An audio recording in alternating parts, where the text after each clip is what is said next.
Salut à tous! Alors aujourd'hui dans cette vidéo on se retrouve pour faire un exercice de second degré. Donc là on va corriger un exo de mise en équation. En général, allez, t'es pas super fan de ce genre de truc là où il faut traduire un énoncé avec des inconnus. Donc voici le sujet que l'on doit traiter. Donc tu peux voir, on te demande de déterminer les longueurs d'un triangle vérifiant certaines conditions. Donc ce qu'il faut faire ici, c'est traduire les données de l'énoncé et voir comment est-ce qu'on peut faire une mise en équation. Alors, avant d'entrer là-dedans, mettons un peu le cadre. Tu as dû faire ton chapitre sur les polynômes du second degré, en première, spécialité maths, STI 2D, a priori pour l'essentiel. Et tu as dû au moins apprendre à résoudre une équation du second degré, car sans ça, ça risque d'être un peu compliqué.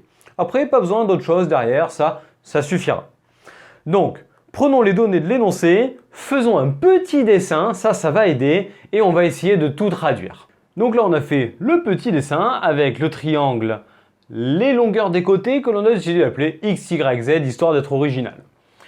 On a remarqué les données donc, de l'énoncé, on cherche 3 longueurs d'un triangle rectangle de périmètre 30 et dont la somme des côtés au carré vaut 338.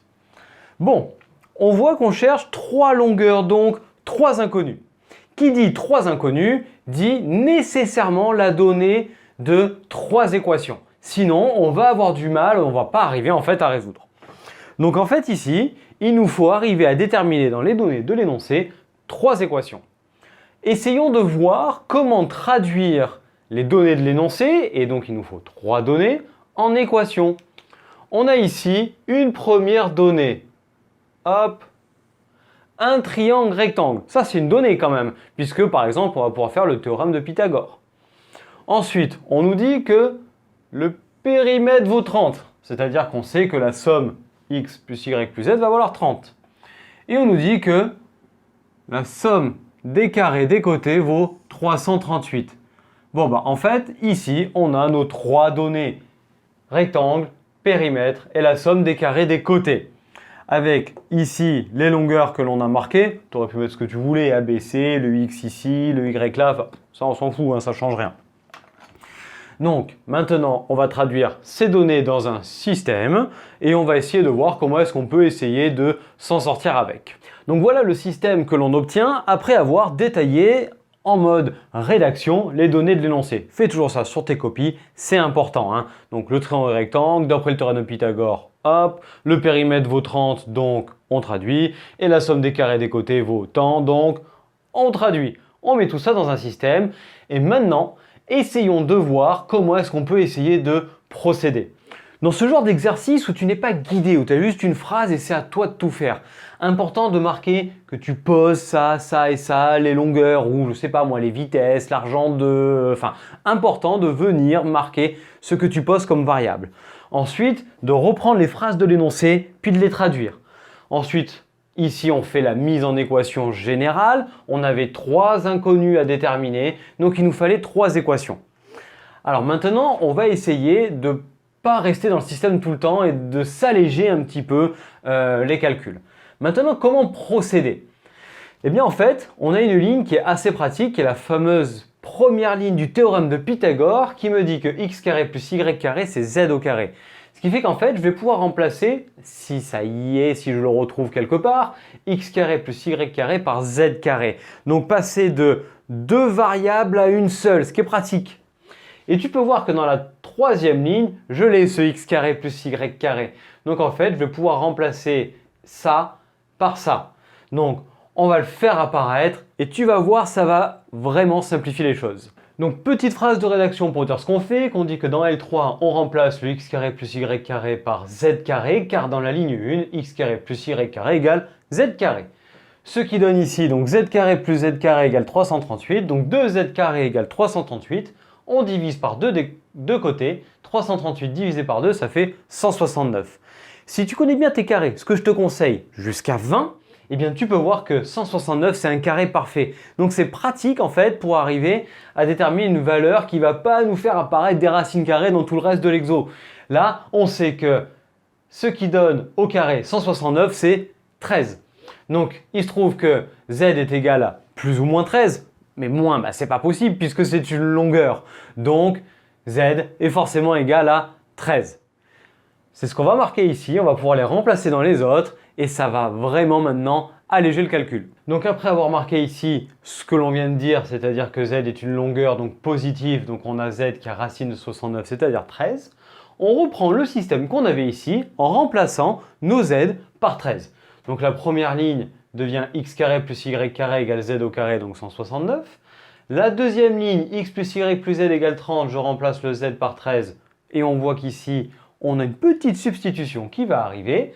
Et sur la dernière ligne qui nous a permis de trouver le résultat, eh bien je marque ce qu'on a trouvé, c'est-à-dire z égale 13. Bon, on a une des variables, il en manque plus que deux.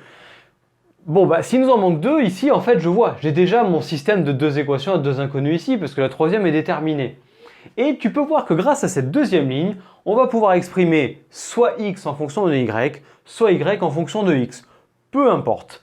En faisant passer le 13 de l'autre côté, et ensuite par substitution, on va avoir par exemple y en fonction de x, qu'on va pouvoir remplacer dans la première et n'avoir plus qu'une seule inconnue pour pouvoir résoudre l'équation. Donc, commençons par travailler la deuxième ligne pour exprimer une inconnue en fonction de l'autre. Donc ici, on rédige un petit peu ce que je viens de te dire, c'est-à-dire qu'on dit que dans ligne 2, on a y qui est égal à, on fait passer ça de l'autre côté, 30 moins 13 moins x, ce qui est là. 30 moins 13, ça fait 17, et on a donc 17 moins x. Cette valeur de y, qui est 17 moins x, on la met dans la ligne 1. On effectue donc une substitution, ce qui fait qu'on obtient x carré plus y carré qui vaut 17 moins x au carré, qui est égal à 169. Maintenant, il nous reste à développer cette identité remarquable. Donc, on garde le x carré, ensuite 17 au carré, 289, moins 2 fois 17 fois x, moins 34x, plus x carré, et enfin, égale 169. On obtient donc ici quelque chose qui ressemble à une équation du second degré. Il va falloir faire passer tout du même côté pour obtenir quelque chose de la forme ax carré plus bx plus c égale 0. Bon, si les équations du second degré n'étaient pas super chauds, bon, du coup, je comprends que cet exo ait pu te paraître difficile. Tu peux aller voir une vidéo qui est là, qui va te parler des résolutions d'équations du second degré. Ça te permettra de te remettre un petit peu à jour là-dessus. Sinon, eh bien là, on regroupe tout et ensuite on obtient en fait cette équation de degré 2 qu'on va pouvoir résoudre. Donc une fois qu'on a tout mis à gauche, on avait juste à regrouper les x carrés en soi qui fait 2x carré, 289 moins 169 qui fait 120. Et on voit qu'ici, il y a 2, 34, 120. On peut diviser par 2, ça va simplifier le calcul de ton discriminant en fait. Ton delta, b carré moins 4ac, bah, tu vois bien qu'il sera plus facile à faire avec un 17, un 1, un 60 qu'avec un 34, un 2, un 120. Ça sera plus facile. Donc maintenant qu'on a fait ça, pour résoudre une équation du second degré, il nous faut donc calculer son discriminant, car là, quand on regarde, il n'y a pas de solution évidente là, comme ça à vue d'œil. Donc on calcule le discriminant. Delta qui est égal à b carré, donc moins 17 au carré, moins 4 fois a fois c. Hop. Donc 17 au carré, qui va nous faire, qu'on a déjà vu 289, moins 4 fois 60, 240. Donc 289 moins 240, il nous reste 49. Donc ici, on trouve 49, qui est égal à 7 au carré. Et pratique, une fois de plus, on va se retrouver avec des solutions sans racine carrée. Donc ça ne veut pas dire que ça n'arrivera pas, mais en l'occurrence ici, elles seront plus sympathiques à utiliser. Vu que ce résultat est strictement positif, on peut dire qu'il existe deux solutions. Et donc, on les donne. On a x1 qui est égal à moins b moins racine de delta sur 2a. Je te rappelle donc l'expression des solutions. Moins b, ça fait 17, parce que moins 17. Moins racine de delta, donc moins 7, divisé par 2a, vu que a c'est 1, divisé par 2. Donc 17 moins 7, 10, divisé par 2, 5. Et x2 qui est égal à moins b plus racine de delta sur 2a, ce qui fait 17 plus 7 divisé par 2. Donc 24 divisé par 2 et ça fait 12.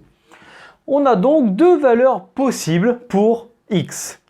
Donc est-ce que ça veut dire qu'on va avoir deux valeurs possibles pour y et donc plusieurs triangles? Bon, on va regarder. Si x vaut 5, que vaut y? 17 moins 5, 12. Bon, bah, et si x vaut 12, 17 moins 12, ça fait 5. Bon, bah, en fait, lorsqu'on a une valeur de x, la deuxième, c'est y. Donc, on peut écrire la conclusion. Donc ici, je te marque la petite rédaction concernant ce que je viens de te dire. Quand on a la valeur de x qui vaut 5, on trouve y égale 12. Et quand on a la valeur de x qui vaut 12, on a le y qui vaut 5. Et puis, conclusion, du coup, eh bien, on cherchait un triangle qui vérifiait les conditions qui étaient là, c'est-à-dire un triangle rectangle dont le périmètre vaut 30 et la somme des carrés des côtés vaut 338. Eh bien, le triangle qui vérifie ces conditions a forcément pour longueur 5, 12 et 13. On peut s'assurer et vérifier que ce triangle est rectangle et vérifier les trois conditions qui sont là. Et donc, ce qui termine la correction de cet exercice. Eh bien, je te remercie d'avoir suivi cette vidéo jusqu'au bout. Et j'espère que celui qui s'est lancé à le faire tout seul y est arrivé. Et c'est important de se structurer dans ces exos puisqu'on n'est pas guidé. Donc j'espère que cette vidéo t'a plu. Si tel est le cas, n'hésite pas à lâcher le petit pouce bleu vers le haut puis à venir t'abonner à la chaîne en activant la cloche pour avoir les notifications des prochaines vidéos qui vont sortir.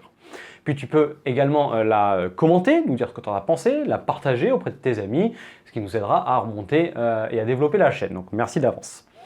Puis tu peux nous retrouver sur internet, sur nos réseaux sociaux Facebook et Instagram. Et d'ici à la prochaine vidéo, je te souhaite une très belle journée. Je te dis à très bientôt. Allez, ciao à tous!